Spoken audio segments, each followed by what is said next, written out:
Y para hablarnos más de este tema, agradecemos al subdirector de Contratación y Servicios de la Comisión Federal de Electricidad, Miguel Alejandro López, quien se encuentra en el estudio de Punto de Referencia.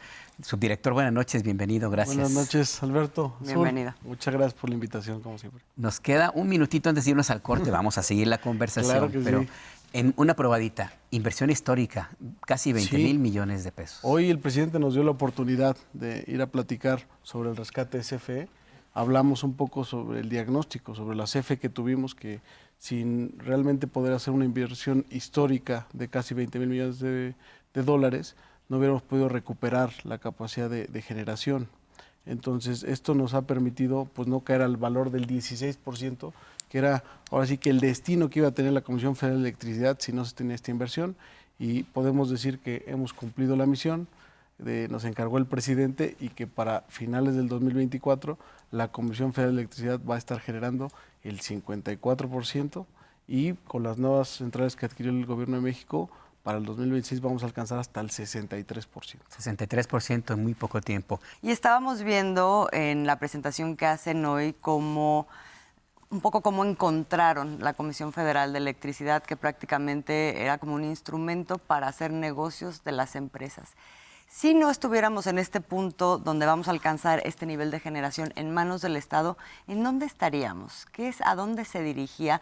Más allá de la capacidad de la empresa, si nos salimos de la empresa y hablamos de lo que eso significa para la gente, ¿en qué se hubiera traducido? Claro, mira, si este rescate no se hubiera llevado a cabo, o sea, la reforma del 2013, que se hizo en el gobierno de Enrique Peña Nieto, pues realmente lo que llevaba es que la Comisión Federal de Electricidad únicamente se dedicara a la parte de transmisión y distribución, que se abandonara las tareas de generación. Han señalado, y eso es parte de lo que vemos cotidianamente en medios de comunicación, que la CFE es una empresa que produce caro, que es ineficiente, entonces que las empresas privadas son las que son más eficientes, entonces que tendrían que ser quienes se dediquen a generar, y la CFE únicamente a transmitir y a distribuir la energía. Pues el mandato del presidente, y digamos, tiene una lógica ese mandato, es que teníamos que rescatar a la Comisión Federal de Electricidad, en específico la parte de generación. Y ese rescate está involucrado en el desarrollo de alrededor de 35 proyectos de generación. Estamos hablando que son 20 centrales de energía limpia, que son 16 modernizaciones y equipamientos de centrales hidroeléctricas. Estamos hablando del desarrollo de las centrales también de Chihuahua 2, que ese es un equipamiento nuevo, y obviamente el despliegue y desarrollo de la central fotovoltaica, que es la más grande de América, Puerto Peñasco, ¿no? Son 22 proyectos, digamos, de energía limpia. Y 13 proyectos de, digamos, energía con última tecnología de gas, que son estos ciclos combinados, que ocupan el gas que estamos importando de Estados Unidos, que tiene un costo muy eficiente y que nos va a permitir generar, digamos, a precios muy competitivos. Esto es lo que nos lleva al primero 56%, que es lo que la CFE está desarrollando con la ejecución de estos proyectos. Con las centrales que adquirió el gobierno federal es donde se llega al 63%, ¿no? Con las 3 centrales que le pertenecían a Iberdrola. Entonces, ¿qué hubiera pasado si no se hubiera hecho esta ejecución? El presidente nos ha instruido, y es algo que hemos cumplido desde el día número 1, es no podemos subir la tarifa más allá de la inflación. Ese es el objeto último de la Comisión Federal de Electricidad, porque la electricidad cada vez está más presente en la vida de las personas, ¿no? Hoy, para utilizar el celular, que es algo que tenemos pegado, pues necesitamos cargarlo. Cada vez es más intensivo el uso de la electricidad en cualquier parte de un comercio o del hogar propio. Entonces, es por eso muy importante el que nosotros podamos garantizar una tarifa asequible.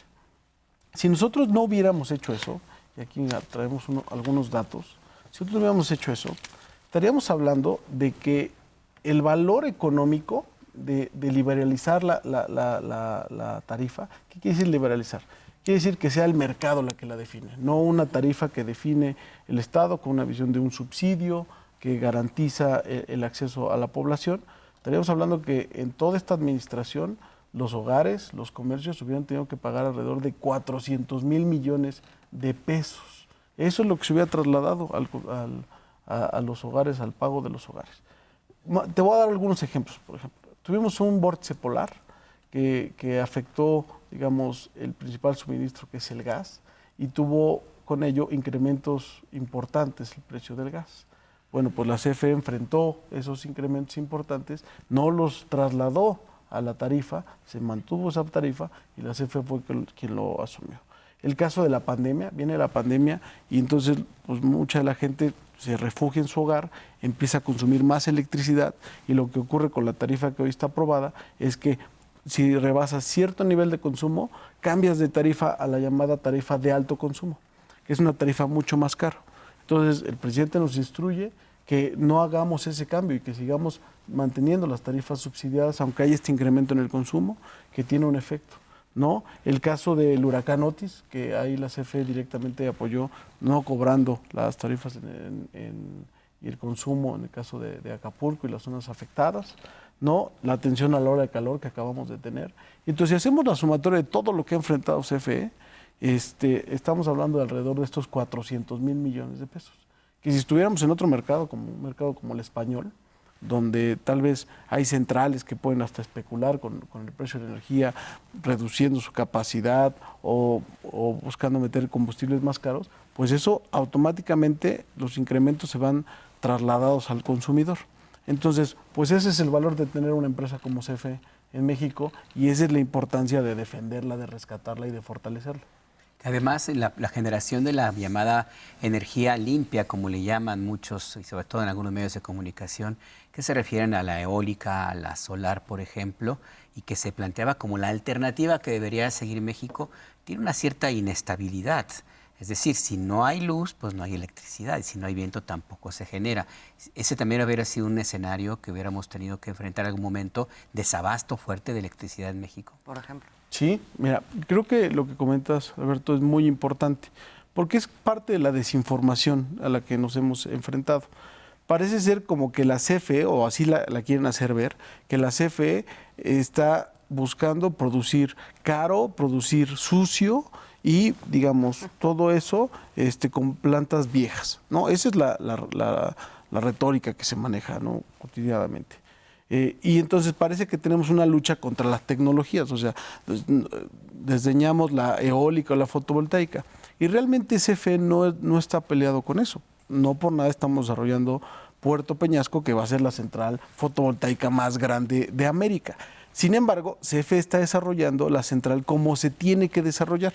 ¿Cómo se tiene que desarrollar? Pues no solamente es poner los paneles solares, es poner bancos de baterías que te van a permitir que si pasa una nube, la intermitencia que te pueda generar esa nube pueda estabilizarla el banco de baterías o algunos equipos de regulación de voltaje que digamos son cuestiones un poco más técnicas, pero así tienes, además de que haces un refuerzo en la red de transmisión para que la red de transmisión pueda soportar eso. Entonces es una inversión importantísima la que se tiene que desarrollar en estas tecnologías.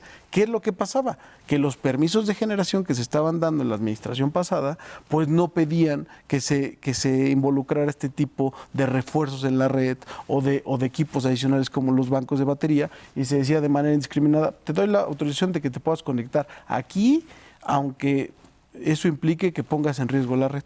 Ese es el cambio realmente al que nos estamos enfrentando. Decíamos hoy con el presidente, es un cambio conceptual en la planeación. Antes la planeación, el desarrollo de las líneas, el que los proyectos se pudieran ejecutar, pues estaba más vinculado a buscar maximizar la rentabilidad de los proyectos de inversión privados, la mayor parte de ellos extranjeros. Hoy lo que se está buscando es ver de qué manera esas líneas de transmisión y la generación, por ejemplo, tienes dos zonas que estaban completamente olvidadas, Península de Yucatán y la Península de Baja California.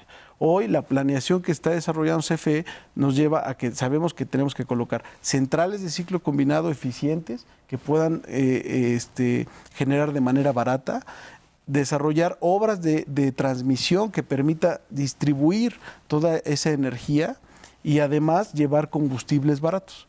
Eso es parte de la planeación, no solamente es poner una central por ponerla, ¿no? Por la disputa, por el negocio, justamente este tema del despacho, quién iba primero en el despacho fue uno de los grandes debates cuando se trató de aprobar la ley bueno, se aprobó, pero luego hay toda una discusión de energía eléctrica, la ley eléctrica de la industria eléctrica.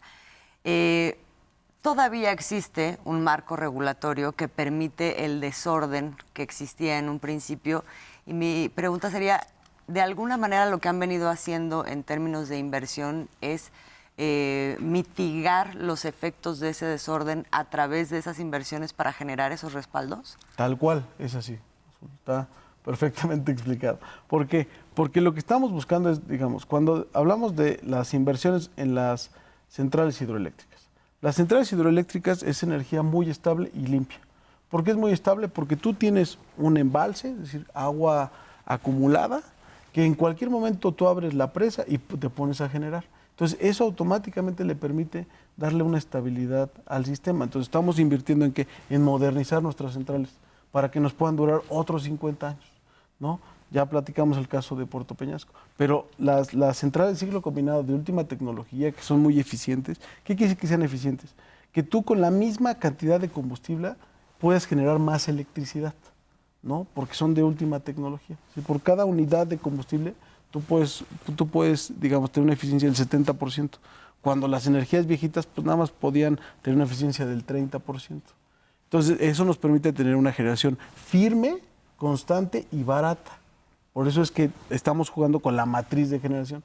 No solamente tiene que ver con, bueno, vámonos a las fotovoltaicas y a las eólicas. No, tiene que haber una matriz que le dé un balance al sistema eléctrico, porque el sistema eléctrico requiere de energía las 24 horas, los 7 días de la semana, ¿no? Exacto, porque eso sí tiene que estar flujo constante. Es correcto. Se nos acabó el tiempo, subdirector Miguel Alejandro López. Muchas gracias por esta muchas conversación. gracias a ustedes. Encantado de estar aquí. Saludos a todo el auditorio. Saludos Muchas también. gracias.